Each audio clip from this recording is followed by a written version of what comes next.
सबैजनालाई स्वागत छ मेरो युट्युब च्यानल लोक्सुवा गाइडमा। आज आज हामी चाहिँ कुन प्रदेशमा कति स्थानीय तह रहेका छन् भन्ने टपिकको बारेमा छलफल गर्नेछौँ र यो चाहिँ कुन प्रदेशमा कति स्थानीय तह छन् भनेर हामी चाहिँ यो सजिलो तरिकाले चाहिँ याद गर्नेछौँ र च्यानलमा नयाँ हुनुहुन्छ भने कृपया च्यानललाई सब्स्क्राइब गरिदिनु होला र भिडियोलाई अन्तिमसम्म हेरेर साथ दिनु होला भन्दै आजको भिडियोमा स्टार्ट गर्न चाहन्छु। अब कुन प्रदेशमा कति स्थानीय तह भन्नाले गाउँपालिका नगरपालिका मिलेर बनेको हुन्छ स्थानीय तह। त्यसैले अब चाहिँ हामी भिडियोलाई कन्टिन्यू गर्नेछौँ। अब सबैभन्दा पहिला आउँछ तपाईको कोशी प्रदेश।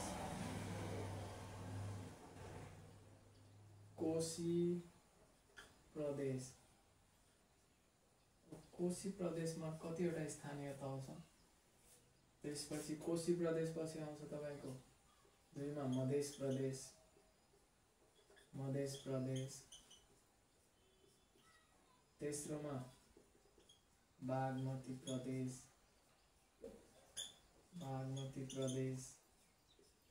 चौथो गण्डकी प्रदेश,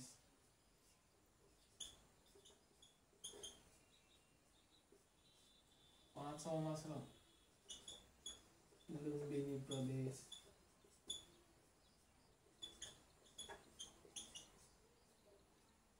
छैटौंमा कर्णाली प्रदेश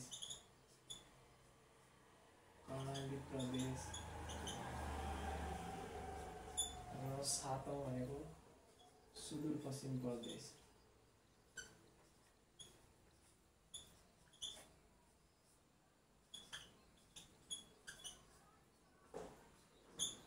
ल अब हाम्रो कोशी प्रदेशमा चाहिँ कति स्थानीय तह रहेका छन् भने कोशी प्रदेशमा 137 वटा स्थानीय तह रहेका छन्।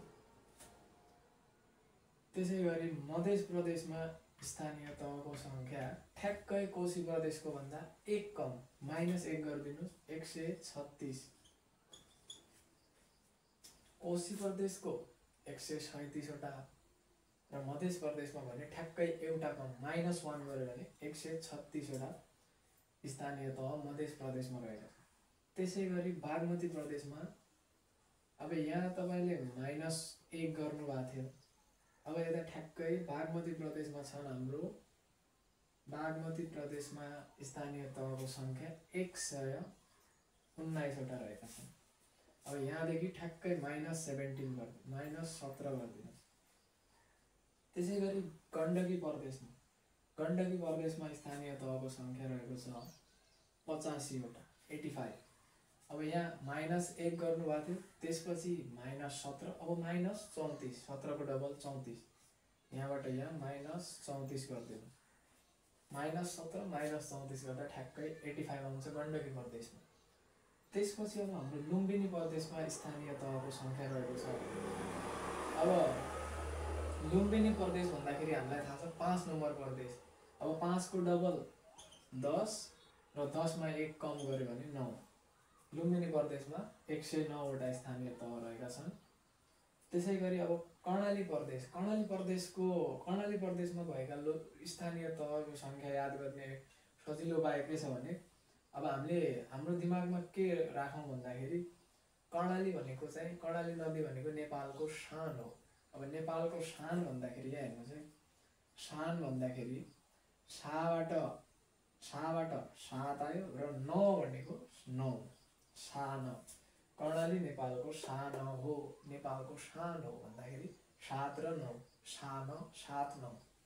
ल कर्णाली प्रदेशमा चाहिँ 79 वटा स्थानीय तह रहेका छन् र अन्तिममा सुदूरपश्चिम प्रदेशमा कति रहेका छन् भने यहाँ हेर्नुहोस्। अब यो 7 पछि के आउँछ 8, त्यसैगरी 9 भन्दा 1 कम 8। सुदूरपश्चिम प्रदेशमा चाहिँ 88 वटा स्थानीय तह रहेका छन्। यो सजिलो छ। अब जस्तै सुरुबाट म फेरि चाहिँ रिपिट गर्न चाहे। कोशी प्रदेशको स्थानीय तह संख्या 137 वटा। त्यसैगरी मध्य प्रदेशमा हेर्ने भने ठ्याक्कै कोशीको भन्दा -1 गरिदिनुहोस्, 136। त्यसैगरी बागमतीको हेर्ने भने यसमा -17 गर्नुहोस् 119। अझै गण्डकीको हेर्ने भने 119 मा पनि -34 गर्नुहोस्। पहिला -17 त्यसपछि 17 को डबल कति हुन्छ 34। पहिला -17 त्यसपछि -34 ठ्याक्कै 85 आउँछ गण्डकी प्रदेशको स्थानीय तह संख्या।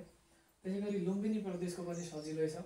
लुम्बिनी भनेको हामीलाई थाहा छ 5 नम्बर प्रदेश हो र 5 को डबल हुन्छ 10, त्यसपछि 10 मा 1 कम गर्यो 1 घटायो भने 9, 10 मा 1 कम 9, 109 भनेको लुम्बिनी प्रदेशमा भएको स्थानीय तहको संख्या 109 वटा।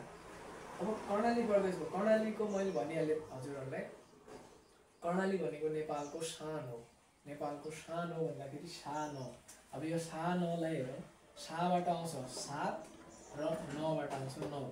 कर्णाली नेपालको शान हो भन्दाखेरि 7-9 वटा स्थानीय तह कर्णाली प्रदेशमा रहेका छन्। 7-9 भनेको 79 वटा। र अन्तिममा आउँछ सुदूरपश्चिम प्रदेशमा कति स्थानीय तह संख्या रहेका छन्। अब यहाँ ठ्याक्कै कर्णालीको हेरौँ, कर्णालीको संख्यालाई हेरौँ, 7 भन्दा 1 बढी 8 र 9 भन्दा 1 कम 8, 8। सुदूरपश्चिम प्रदेशमा 88 वटा स्थानीय तह संख्या रहेका छन्।